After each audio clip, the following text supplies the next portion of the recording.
दोस्तों, आज का हमारा टॉपिक है क्लास 12 हिंदी का खंड संस्कृत दिग्दर्शिता। दोस्तों, आज का वीडियो हमारा संस्कृत का पाठ एक भोज भोजस्य उदार्यम मतलब भोज और उनकी उदारता। भोजस्य उदार्यम मतलब राजा भोज हैं, उनकी उदारता के बारे में यह पाठ है। तो ये हमारा संस्कृत का खंड चैप्टर 1 है। तो आइए देखते हैं इसका हम हिंदी अनुवाद करते हैं, उसके बाद इसके प्रश्नों का उत्तर देखेंगे। तो आइए देखते हैं, पहले हम पहले वाले गद्यांश का देखते हैं। देखिए, पहला गद्यांश हमारा क्या है। ततः कदाचिद द्वारपाल आगत्य महाराजम भोजम प्राह। देखिए, कदाचिद का अर्थ होता है कभी, आगत्य का अर्थ होता है आकर, महाराज और भोज का भोजम जो है यहाँ पे मतलब भोज। तो तत्पश्चात द्वारपाल ने आकर महाराज भोज से कहा, प्राह का मतलब कहा, देव यानी राजा के लिए, देव कोपी ना अवशेषो।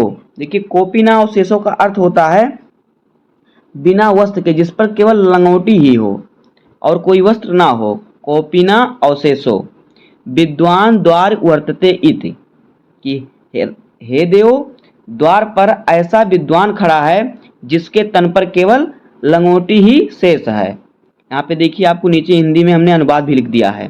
तो तत्पश्चात द्वारपाल ने आकर महाराज भोज से कहा, देव, द्वार पर एक विद्वान खड़ा है जिसके तन पर केवल लंगोटी ही है। इति ऐसा कहा। राजा प्रवेशय इति, राजा बोले प्रवेश कराओ। ततः प्रविष्टा सह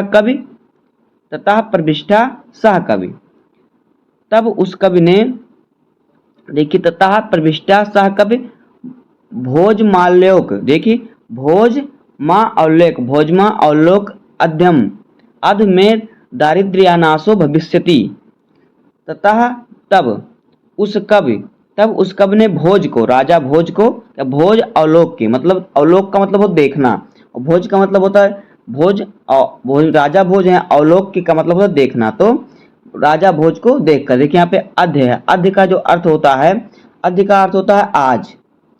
तो राजा भोज को देखकर मत्वा तुष्टो हर्षात मुमोच, देखकर दरिद्र नाशो भविष्य, मतलब कि उसने क्या सोचा, अध्यम का मतलब आज मेरी दरिद्रता का नाश हो जाएगा, मतलब मेरी दरिद्रता खत्म हो जाएगी।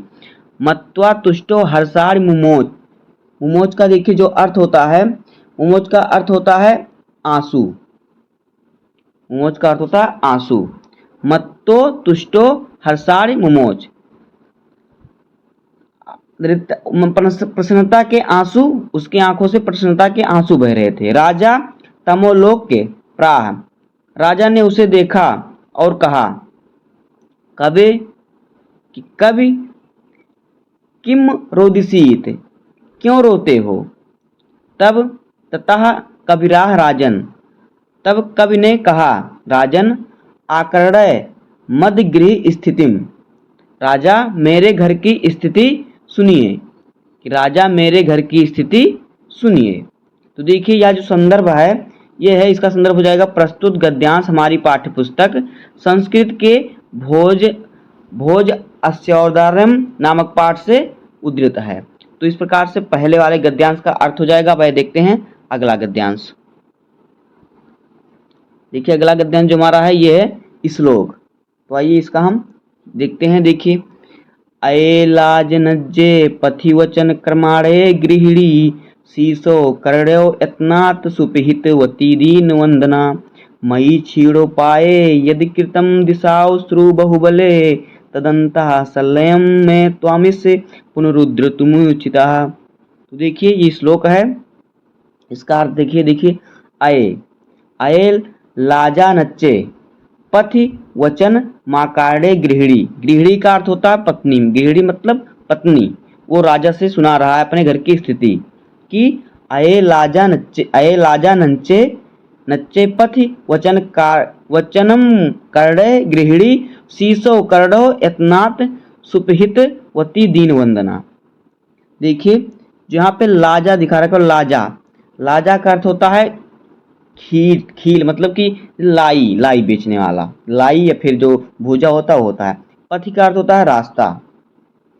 और फिर अकर्ण्य का मतलब होता है वचनम कर्ण्य, वचनम अकर्ण्य, अकर्ण्य का मतलब है सुनना, से सुनकर।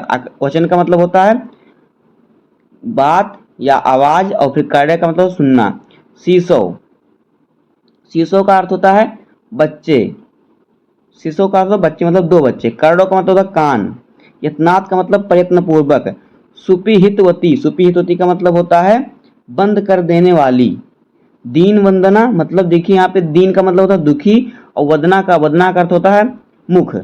यहाँ पे संस्कृत में वदना का अर्थ मुख होता है, तो यहाँ पे होगा वदना का अर्थ मुख। मतलब कि मार्ग पर ऊंचे स्वर में लाई बेचने वाली की आवाज को सुनकर मेरी पत्नी अपने बच्चों के, शीशो कर दो, अपने बच्चों के कान, देखिए सुपित, सुपित हितवती दीन वंदना। सुपित हितवती मतलब कि अपने बच्चों का कान सावधानी पूर्वक बंद कर देती है।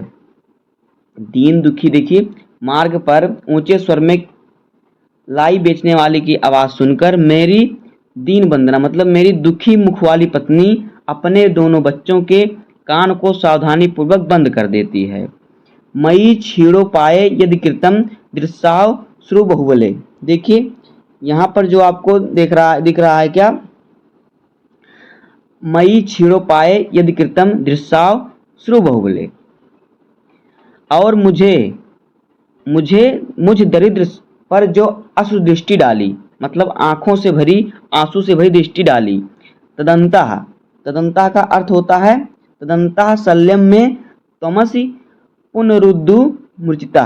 तो देखिए तदंतः जो अर्थ, तदंतः शल्यम का था वह मेरे हृदय में कांटे की तरह चुभ गई। तमस का मतलब होता तुम हो, चुभ गई। तो तदंतः शल्यम तमसी पुनरुद्धर्तु मूर्छिता, तुम ही वह हो जिसे मुझे इससे निकाल सकते हो, तुम ही हो जो मुझसे इसे असमर्थ कर सकते हो, मतलब धन से समर्थ कर सकते हो। आगे देखिए अगला, देखिए क्या है अगला गद्यांश, देखिए क्या है। राजा शिव शिव इति उदीरयन् प्रत्यक्षरम लक्ष्यम दात्वा प्रवाह त्वरितम गच्छ। राजा शिव शिव इति उदीरयन् प्रत्यक्षरम लक्ष्यम दात्वा प्रवाह, राजा शिव शिव कहते हुए प्रत्येक अक्षर पर लाख मुद्राएं दिए। प्रत्येक अक्षर पर क्या लाख मुद्राएं दी। और प्रवाह बोले त्वरितम गच्छम गेहम, तुम शीघ्र ही घर जाओ।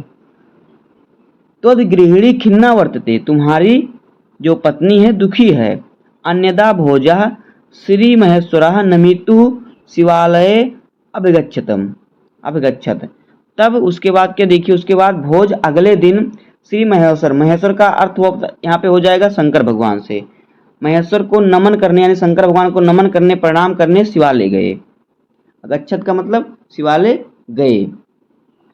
तो देखिए क्या हुआ, वहां पे शिवालय गए उन्होंने। उसके बाद तदह को अपि ब्राह्मणा राजानाम शिव सन्निधौ प्राह देव, तब शिव के समीप राजा से किसी ब्राह्मण ने कहा, हे राजन, कहा देव मतलब हे देव या हे राजन, उन्होंने कहा। आगे देखिए अगला श्लोक, श्लोक चौथा देखिए।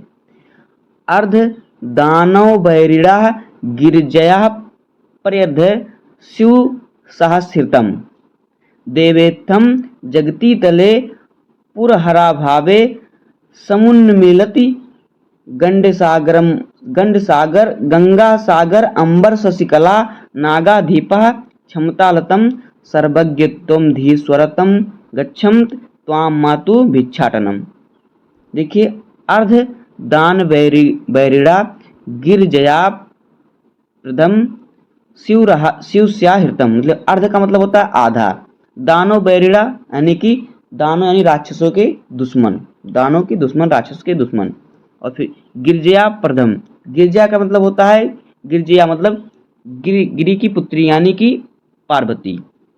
शिव स्याहृतम, देखिए शिव का अर्धभाग दानव बैरी यानी अर्थात विष्णु तथा अर्धभाग पार्वती ने हर लिया। शिवस्या हृतम हर लिया। देवेत्थम जगती तले पुरहरा भावे समुन्मिलिरति। इस प्रकार भूतल पर शिव की कमी होने से गंगा, देखिए गंगा सागरम अंबर शशिकला नागाधीप छामतलम। गंगा जो है सागर में, और चंद्रकला देखिए यहाँ पे है ना, सागर अंबर शशिकला, अंबर का मतलब आकाश, और चंद्रकला आकाश में, तथा नागाधीप नागराज जो शेष नाग हैं वो भूतल में समा गए। सर्वज्ञत्वम धीश्वरतमगतम त्वाम मा तु भिक्षाटानाम। और उनकी जो सर्वज्ञता, मतलब उनकी जो सर्वज्ञता है, उनकी जो मतलब शिक्षा है उनके अंदर, शिव भगवान के अंदर, वो क्या हुई, वो आप में मिल गई, मतलब अधीश्वरतम मतलब आप में मिल गई। और भिक्षाटपन जो यहाँ पर देखिए, तुम मातु भिक्षाटनम, और उनकी जो भिक्षापन है वो मुझ में आ गया, ये कहा पंडित ने। आगे देखिए अगला श्लोक, सॉरी अगला पद्य, गद्य, संस्कृत तो यहाँ पे गद्य रहेगा। तो देखिए, राजा तुष्टा तस्मै प्रत्यक्षरम लच्छाददो अन्यदा राजा समुपस्थिताम सीता प्राहदेव। देखिए, राजा तुष्ट तस्मै प्रत्यक्षरम लच्छाददो, राजा ने संतुष्ट होकर उसे प्रत्येक अक्षर पर 1-1 लाख रुपए दिया। अन्यदा राजा समुपस्थिताम सीताम प्राह, अन्य किसी दिन राजा ने समीप में स्थित, मतलब कोई लड़की समीप में बैठी है जिसका नाम है सीता, तो सीता से कहा, देवी प्रभात वर्णय इति, देवी सुबह का वर्णन करो। प्रभात का मतलब सुबह, वर्णनित मतलब सुबह का वर्णन करो, इति ऐसा कहा। सीता प्राह, सीता ने कहा, बिरला स्थूला अस्थारा कला बिहु सज्जना। सीता ने कहा कि बड़े बड़े तारे गिने चुने दिखाई दे रहे हैं, मतलब दिन जो रात्रि में तारे बहुत घने दिखाई दे रहे थे, दिन में गिने चुने तारे यानी बहुत कम दिखाई दे रहे हैं। कला विवाह सज्जना, जिस जैसे कि कलयुग में सज्जन दिखाई देते हैं कहीं कहीं। इस प्रकार से मन यु मुने सर्वत्र प्रसन्नम भूनभा, सारा आकाश मुन के सदृश प्रसन्न हो गया है। अपसरित चा ध्वांतः चित्तात् स्वामिमं दुर्जनः, अंधेरा मिटता जा रहा है, अंधेरा मिटता जा रहा है। ब्रजति चा निशा क्षिप्रम लक्ष्मी रनु घमिनामिवा। जिस प्रकार से देखिए, जैसे कि सज्जनों के चित्त से दुर्जन, किस प्रकार से रात्रि हटती जा रही, जिस प्रकार से कि सज्जनों के चित्त से, मन से दुर्जन हटता है, उसी प्रकार से रात्रि हटती जा रही है। जिस प्रकार से कि उद्यम में, मतलब जिनके पास जो मेहनती होते हैं, जिनके पास बिजनेस होता है, बिजनेसहीन लोग, कह रहा ना उद्यमी क्षीरम रनु में उद्यमी क्षीणम, मतलब जिसके पास उद्यम नहीं है, उनके पास जिस प्रकार से लक्ष्मी भाग रही है तीव्रता से, उसी प्रकार से रात्रि भाग रही है। अगला देखिए, अगला पद देखिए, राजा तस्य लक्ष्यम दत्वा कालिदासम प्रवाह। राजा ने उसे 1 लाख रुपए देकर कालिदास से कहा, कालिदास से क्या कहा देखिए, सखे मित्र तुम अपि प्रभातम वर्णय इति, तुम सुबह का वर्णन करो, तुम भी सुबह का वर्णन करो। ततः कालिदासा प्राह, तब कालिदास ने कहा, अभूत प्राची पिंगा रसपतिरिव प्राप्य कनक, कि पूर्व दिशा सुवर्ण मतलब सोने की तरह, सूर्य की पहली किरण को पाकर पूर्व दिशा सोने की तरह लग रही है, पाकर पारे सी पीली हो गई है, सोने की तरह पीली हो गई है। गतच्छा चंद्रो बुध जन यु ग्राम सदिश, चंद्रमा वैसे ही क्रांतिहीन हो गया है जैसे अज्ञानी गंवारों की सभा में विद्वान बैठता है। इसी प्रकार से क्या चंद्रमा हीन हो गया है। आगे देखिए, क्षणम क्षणम क्षीरा अस्थारा निरपतया इवान धम प्राह, सारे उद्यमहीन राजाओं राजाओं की भांति क्षण भर ही में क्षीण हो गए हैं। क्षणम क्षीणम ना दीपा राजन्ते द्रवीण रहित नाभियो गुड़ा। जिस प्रकार से निर्धन के गुड़ के सदृश दीपक भी नहीं चमक रहे हैं। कहने का अर्थ है कि देखिए कि जिस प्रकार से दरिद्रता व्यक्ति के गुड़ को ढक लेती है, उसी प्रकार से देखिए, उसी प्रकार से क्या हो रहा है, उसी प्रकार से सवेरा होने पर दीपक व्यर्थ हो जाता है। राजा तिष्टम तस्मै प्रत्यक्षरम लक्ष्यम ददो। राजा ने संतुष्ट होकर उसको प्रत्येक शब्द पर या अक्षर पर लाख मुद्राएं दी। तो दोस्तों इस प्रकार से चैप्टर 1 का संस्कृत का हिंदी में अनुवाद हो जाएगा। उम्मीद है कि आपको वीडियो पसंद आया होगा। अगर आपको वीडियो पसंद आया हो तो वीडियो को लाइक कर दीजिएगा और चैनल पर नए हैं तो सब्सक्राइब कर दीजिएगा। मिलते हैं किसी नेक्स्ट वीडियो में, तब तक के लिए धन्यवाद। जय हिंद।